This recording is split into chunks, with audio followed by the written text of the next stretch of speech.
right, folks, all across the country, I've been traveling, talking to African Americans who are running high-performing charter schools as a part of my initiative, School Choice is the Black Choice, that I co-founded with my wife and, of course, in partnership with the Walton Family Foundation. And why am I doing this is because when we talk about education, we can't just act as if these things are not happening. Some 3 million kids go to charter schools all across the country. A significant number of them are African American. We did the poll here, of course, at TV1, where 72% of black parents said they would put their kids in charter schools. 78% said they would support school vouchers. And so we wanted to focus on black-run charter schools that speak to our kids. So that way you're seeing black success. And so recently I sat down with Patricia Brantley, of course, who leads Friendship Public Charter Schools right here. She's the CEO. She's been with them for 20 years. And we talked about, again, why it's important for us to be controlling the education of our children. I want to start with this perspective here. When I talk about the idea of school choice, a lot of people focus on, oh, it's the academics and our children, but I think you have to make the argument that charter schools for black folks should be about controlling the education of our kids, but controlling the economics of our education as well. Economics are important, right? But the children come first. And I think that it's about the people. You cannot run great schools without great teachers, without great leaders. You cannot run charter schools without parents who believe in you. And that's the thing in this debate about charters or not charters that people forget. Charters give our people a choice, choices that were taken away from them decade after decade after decade. And so I'm proud in our schools that what we try to do is respect what parents want for their children, because parents know best what their children need. The reason I'm linking education and economics together is because we hear folks say, oh, it's about the kids, about the kids, about the kids. But then when you hear the debate, folks start talking about contracts and unions and who's getting this and who's getting that and curriculum. And what I argue is that if we have the ability to control the school, the curriculum, who gets the contracts, software, IT, food services, now we are hitting all aspects, and we're also showing our children black success in terms of our ability to control our own destiny. Well, there's no doubt about that. If you look at Friendship, which has been African-American led since it was founded over 2 decades ago, you look at our teaching staff, we reflect the communities that we're in. You look at our vendors, they reflect the communities that we are in. So we are ensuring that more of the dollars that come in are staying in the African-American community. But I think about it as enriching our children. Right? It isn't about whether or not we are here to enrich individual peoples and adults. We're here to enrich the kids, to show them what you can do when you have academic power, when you have the intellect, when you have economic power. When you look around these schools, schools are expensive. Like, it's just a reality that you cannot educate in buildings that are falling down, in classrooms that don't have heat, if you don't have the books, right? So all of that does say, yes, there is an economic component to schools. My assertion is that it is about the investment in children. It is not about the investment alone. It is not about the economics alone. It is not about the enrichment alone. We're never going to be happy just because teachers were enriched or just because school leaders were enriched. That isn't in our calculation at all. It is whether or not we put the kids on the path to a better life. One of my favorite phrases is, when you don't know, you don't know. And so imagine if you're now a kid and I'm now seeing an African-American woman as the leader.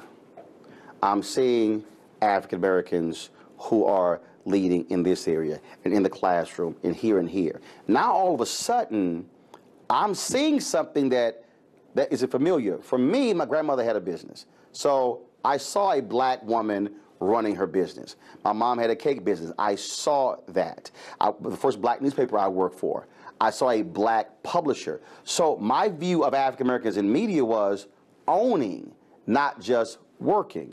And so messages is important for our kids to see that you don't just work somewhere, you can own it, you can run it, you can also be able to be the one who is the decision maker. And now that child is going, wait a minute, I might be able to do that because I saw it. And that's an amazing thing. And think about it in terms of Washington, D.C., where we sit today, where latest census numbers came out and they said the average African-American household might make about $40,000, and the average white household might be over $120,000. If you think about the children in those black households and you think about what's being made there, then you are saying that those households may not be in professional careers where they are making an income equivalent to what's happening in the white households. So I agree with you. When they come into schools, they see teachers who are starting out at a fair pay. They see leaders who are leading and they're making a fair pay. They see the owner of our construction company, one of our construction companies, is an African-American male, and he'll come in and he'll talk to the kids about his trajectory and his career. They see people that look like them standing in front of the classroom, leading our finance office, going after our bonds, building their buildings, and they get to understand that I too can be that person. I think what's really powerful is that when we bring our alumni back, because it's now not just about the adults that are here, that are working here, we have alumni that now have finished law school and they're lawyers. They're going into medical school. They're graduating from college. And yes, since it often comes up, they're also in the NFL. Right? So we are achieving at every level of society in every field. Which means that your students are going, wait a minute, he went to this school, she went to this school, oh, I go to this school, I can actually do that. That's right. And half the battle is believing that you can when society is set up to tell these children you can only go in these certain places or you can't even go to these certain places. One of the issues that I have when it comes to the whole charter school movement is that a lot of people love the concept, but don't want to deal with the reality that, one, there are some bad schools that were established with bad foundations, but also we have to make very difficult decisions when it comes to resources, people, staffing, all of those different things. So how did you have to deal with that? So we, Friendship has taken over 2 schools, 2 charters in the district that were being closed for performance reasons, whether it's academic performance or financial management.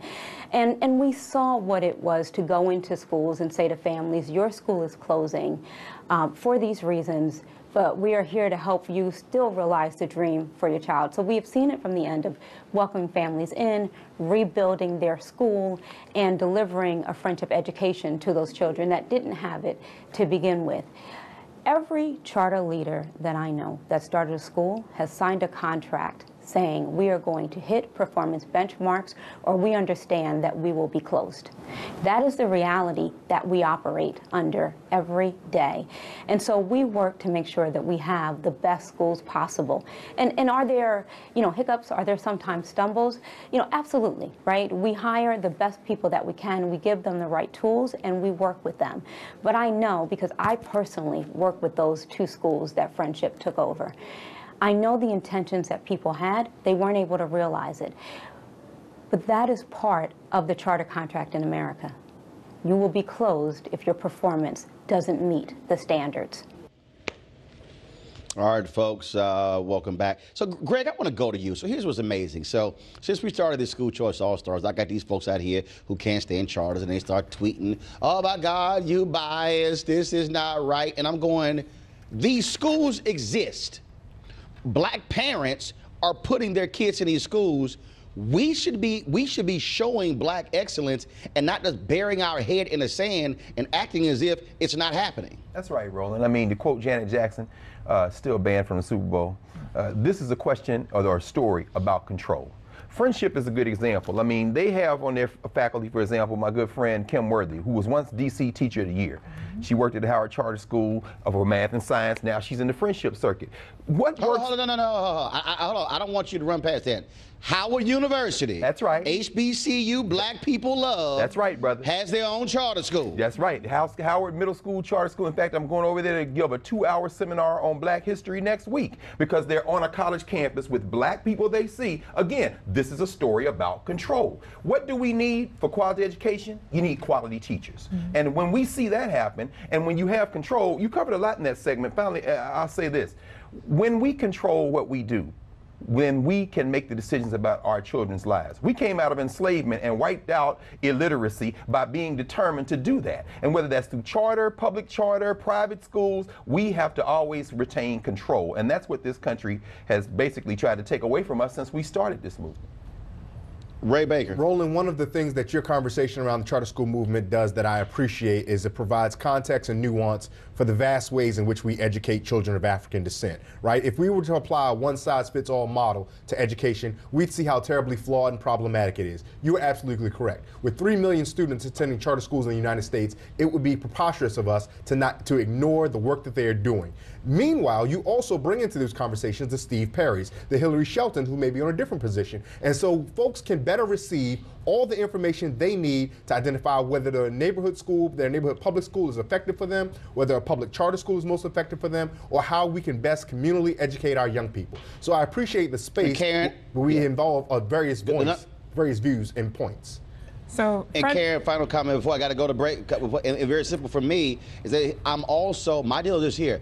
I am willing to hold this movement accountable for where it is failing our children. And so I've told white ed reformers and folks who are black, I am not going to defend y'all sorry people and your sorry schools. I'm going to tell you to shut them down.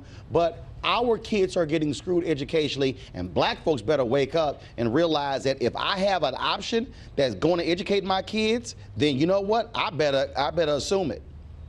Well, friendship is an example of excellence, and one of the things that the CEO didn't bring up, friendship sends more African American students to the Ivy League colleges than all of the local high schools combined every single year. And that conversation started about income parity and income equality. Well, you know how you pull people out of poverty and you push them into middle class and upper middle class incomes and affect families is education. Weekdays on TV One. I will never lie to you. Oh my God. Roland Martin. He doesn't want to talk to us. He wants to ignore us. Uncensored. Hell no. That ain't gonna cut it, boo. Unapologetic. No, that is fundamentally false. You are wrong. Unfiltered. He wants an America where we all look alike. He ain't talking about black people. Unrelenting. You better go work out, because you got a fight on your hands. NewsOne Now with Roland Martin. Weekdays at 7 a.m. on TV One.